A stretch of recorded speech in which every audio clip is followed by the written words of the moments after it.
Sveika tautā! Sveiciens no Lēšmalas, no laukiem! Gads ir riņķī, ka es esmu šeit, un, manuprāt, šodien būs interesants paziņojums, jo man jau tāda priekšnojauta, ka jākāp ārā no klusuma bedres un jāsāk runāt. Jo pārāk daudz cilvēku man uzdod jautājumus, pārāk daudzi grib kaut ko dzirdēt no manis, un galu galā par šo te gadu dzīvojot laukos, es daudz ko esmu apguvis un ar daudz ko esmu gatavs ar jums padalīties.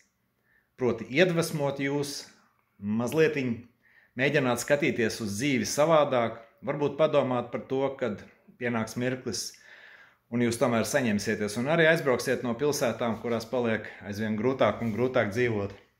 Paskatieties, kāds man ir forši foniņš pa logu. Tur ir Memele un tur ir Lietuvas robeža. Nu ko, solidarizējos ar visiem celtniekiem, kas māca analizēt situāciju, kas interesējās par satversmi un citām lietām, pa kuriem bieži vien ieņirds. Pats arī, kā teikt, kļūst lēnām par celtnieku un šobrīd remontē šo te istabu. Remontē istabu ar savām rokām, kā teikt, brillēs, lai ir jautrāk, dzeltena krāsa tomēr. Līdz ar to brilles noņemšu galu galā, jo ne jau visu laiku staigāt brillēs.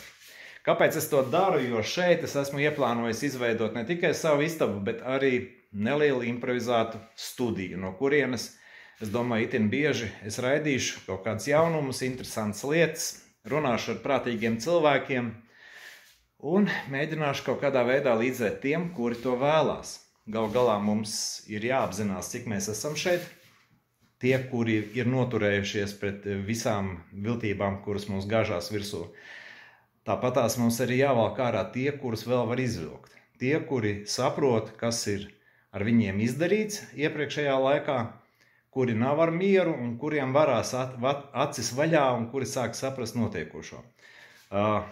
Viņi, es saucu tos par viņiem, kas neko labu mums nesola.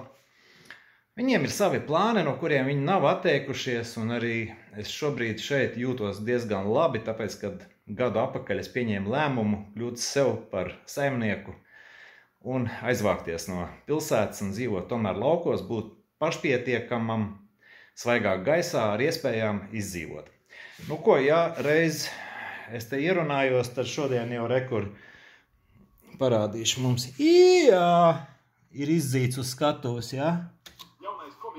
Celms ir līdzīgs omikronam, bet mutācijas ceļā tas ir kļuvis lipīgāks. Simptomi gan ir tādi paši. Brudzes, klepus, pazūd oža. Eris celms ir imūns pret esošajām vakcīnām. Tas nozīmē, ka rudenī ir gaidāms jauns.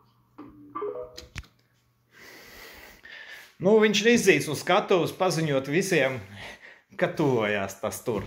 Es nedomāju, ka tas tuvojās tikai vienā frontē. Atkārtosies tas, kas bija.